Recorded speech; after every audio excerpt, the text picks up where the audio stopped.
بسم اللہ الرحمن الرحیم۔ عزیز دوستو، آپ سب کو ناگ ٹی وی 4 پر خوش آمدید۔ آج ہم آپ کو یہ بتانے کی کوشش کریں گے کہ افغانستان کے مسئلے پر عالمی طور پر کیوں خاموشی طاری ہے اور کیا پردہ داری ہے۔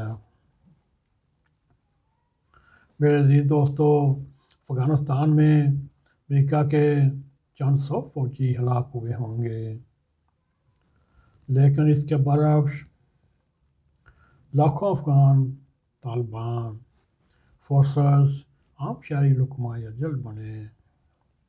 پاکستان میں بھی 70,000 سے اوپر فوجی اور فوجی افیسر، پولیس اور اہلکار، ان کو چھوڑ کر عام شہری بھی زندگی سے ہاتھ دھو بیٹھے، اور جاتے جاتے امریکہ نے القاعدہ کے سربراہ اسامہ بن لادن کو بھی مار ڈالا، بڑی حد تک القاعدہ کو کمزور کیا، اور جاتے جاتے طالبان سے بھی یہ وعدہ لے لیا، گارنٹی لے لی کہ وہ افغانستان کی زمین نہ القاعدہ کو استعمال کرنے دیں گے، نہ ISIS کو یعنی داعش کو استعمال کرنے دیں گے، نہ ہی سرزمین کابل امریکہ کے خلاف استعمال کرنے دیں گے۔ یوں امریکہ کے مقابلے میں پاکستان اور افغانستان کا بہت زیادہ نقصان ہے۔ دوستوں، آنے والے وقتوں میں امریکہ کے لیے کوئی خطرہ بھی نہ رہا۔ فوجیوں کی واپسی کے بعد بھی ان کا مالی نقصان کا سلسلہ ختم ہو جائے گا، لیکن بہرحال اس طرح بھی امریکہ کو شکست ہوئی، اور بظاہر یہی دیکھا جا رہا ہے۔ امریکہ کے ساتھ اتحادی فوج کو بھی شکست ہوئی، لیکن امریکہ پھر بھی خاموش ہے، جیسے سمندر کی تہہ میں خاموشی ہے۔ دوستو، ویتنام جنگ کی طرح امریکی صحافت و سیاست میں اس کا تذکرہ نہیں، جیسے ویتنام کی جنگ میں شکست کھانے کے بعد ہو رہا ہے۔ ڈیموکریٹس ریپبلکن کو تانا دے رہے ہیں کہ انہوں نے ایک ایسی جنگ کیوں چھیڑی، اور ریپبلکن ڈیموکریٹس پر انگلی اٹھا رہے ہیں کہ افغانستان میں کیوں نہیں کی، مگر افغانستان سے نکلنے کے بعد نہ ریپبلکن شور مچا رہے ہیں، نہ ڈیموکریٹس شور مچا رہے ہیں، نہ ہی اتحادی فوج کے سربراہ شور کر رہے ہیں کہ امریکہ نے بھی ہمیں اپنے ساتھ ذلیل کیا۔ اور اس وقت امریکہ اتحادی فوج کے سربراہوں یا ان کے ممالک میں سیاست میں اور صحافت میں اس وقت طوفان بدتمیزی برپا ہونا چاہیے، لیکن وہ بھی ایک حیرت انگیز خاموشی۔ اس کے برعکس امریکی قیادت نامطمئن ہونے کے بعد بھی وہ نہایت ہی خاموش ہیں، اور افغان صدر اشرف غنی کے ساتھ بھی وائٹ ہاؤس میں وہی ہوا جس کا خطرہ تھا۔ وائٹ ہاؤس کی ملاقات کے درمیان صدر جو بائیڈن جب آگ صوفے پہ بیٹھے اور ایسے بیٹھے محسوس ہو رہے تھے کسی نے ان کو جبرن لا کر بٹھایا ہو، اور ان کے یہاں گرم جوشی نہیں، اور کاغذ پر پوائنٹس لکھے پڑھ رہے تھے، جو کبھی اوباما کے سامنے نواز شریف ہاتھ میں چٹ پکڑ کر اپنے پوائنٹس بتا رہا تھا، اور پھر بھی صدر جو بائیڈن نہایت ہی مجھ سے باتیں کر رہے تھے۔ اور واپسی پر صدر افغانستان اشرف غنی کے چہرے کے تاثرات، اور واپسی پر ڈاکٹر عبداللہ نے یہ بیان دیا، افغانستان کی تقسیم کا خطرہ ہے، اس سے لگتا ہے جو بائیڈن کی طرف سے یہ جواب ملا ہوگا۔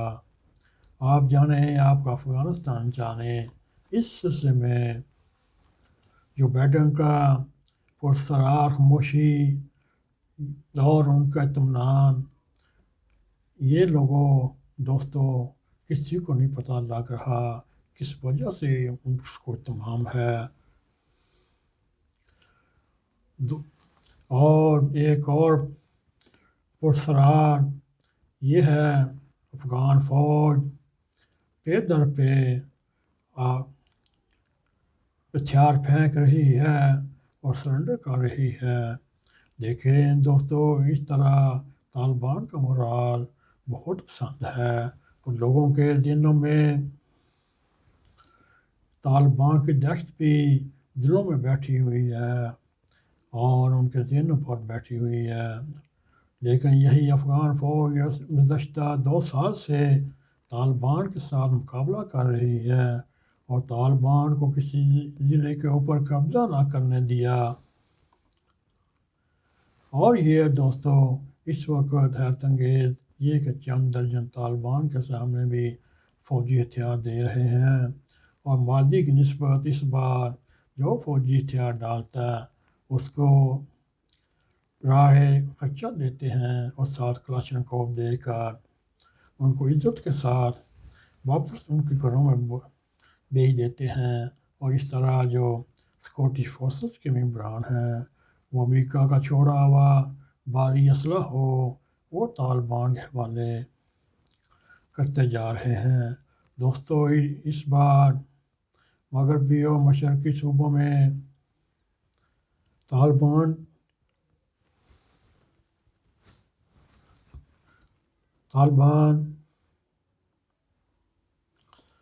یہ بھی حیران کن ہے، اس وقت ازبک، ترکمانستان اور لابل کے علاقے پہ طالبان کا زیادہ دباؤ ہے۔ ادھر سے ضلع فتح پر فتح کرتے جا رہے ہیں، اور اس طرح شمالی اور مغربی افغانستان میں بھی طالبان کے ہاتھوں آ رہے ہیں۔ اس بار سب سے اہم صوبہ بدخشاں جو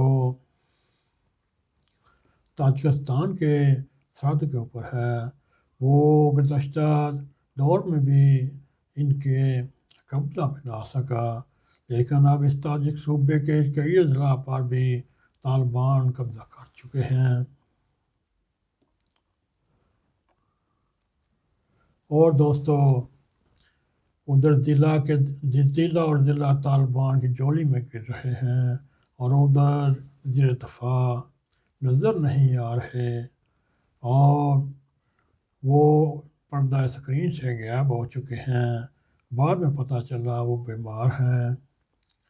اور اس کے ساتھ ہی صدر افغانستان اشرف غنی نے ان کی جگہ حامد کرزئی کے دور کے بسم اللہ خان کو نیا وزیر دفاع مقرر کیا، جبکہ آرمی چیف کو بھی تبدیل کر دیا۔ دوستو اس طرح افغانستان میں طالبان اضلاع پر اضلاع فتح کر رہے ہیں، لیکن ان کی یہ کوشش ہے کسی صوبائی دارالحکومت پر قبضہ نہ کیا جائے، اور یہ بھی دوستو لگتا ہے یہ بھی قوتوں کے ساتھ، اداروں کے ساتھ اور بین الاقوامی شخصیات کے خلاف ایک فیصلہ ہو چکا ہے۔ طالبان صوبائی دارالخلافہ یہ نہیں قبضہ کریں گے، باقی ارد گرد کے اضلاع فتح کرتے جا رہے ہیں۔ دوستو اس وقت یہ سب سے پرسرار واقعہ ہے۔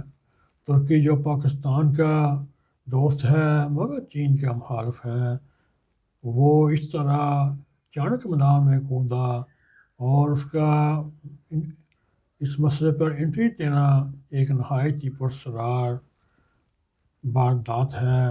ان حالات میں ترکی کا کابل ایئرپورٹ کی سیکورٹی کی ذمہ داری لینے کے لیے تیار ہونا پڑا۔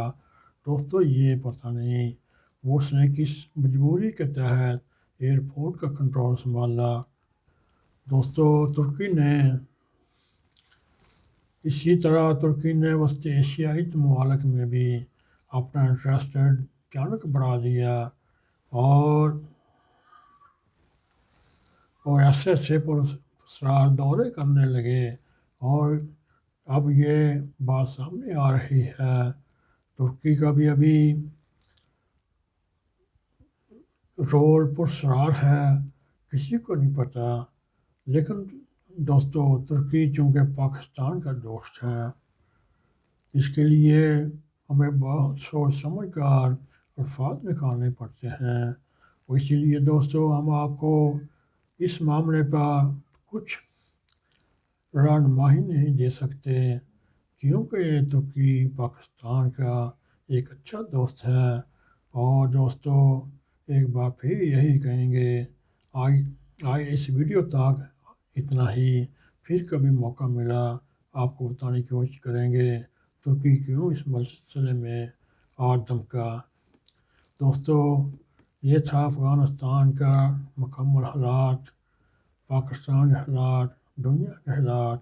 امید ہے آنے والے دنوں میں اور جیسے جیسے صورتحال تبدیل ہوتی جائے گی، ہم آپ کو اپ ٹو ڈیٹ کرتے جائیں گے۔ اگر آپ کو ہمارا یہ ویڈیو پسند آئے، اس کو لائک بھی کریں، اس کو شیئر بھی کریں، کمنٹ سیکشن میں جا کے اپنا اظہار خیال کرتے ہوئے ناگ ٹی وی 4 کو سبسکرائب کریں۔ دوستوں جانے سے پیشتر بیل آئیکن کو پریس کریں تاکہ ہماری تازہ ویڈیو آپ تک پہنچتی رہیں۔ اسی کے ساتھ اجازت دیں۔ السلام علیکم ورحمۃ اللہ وبرکاتہ۔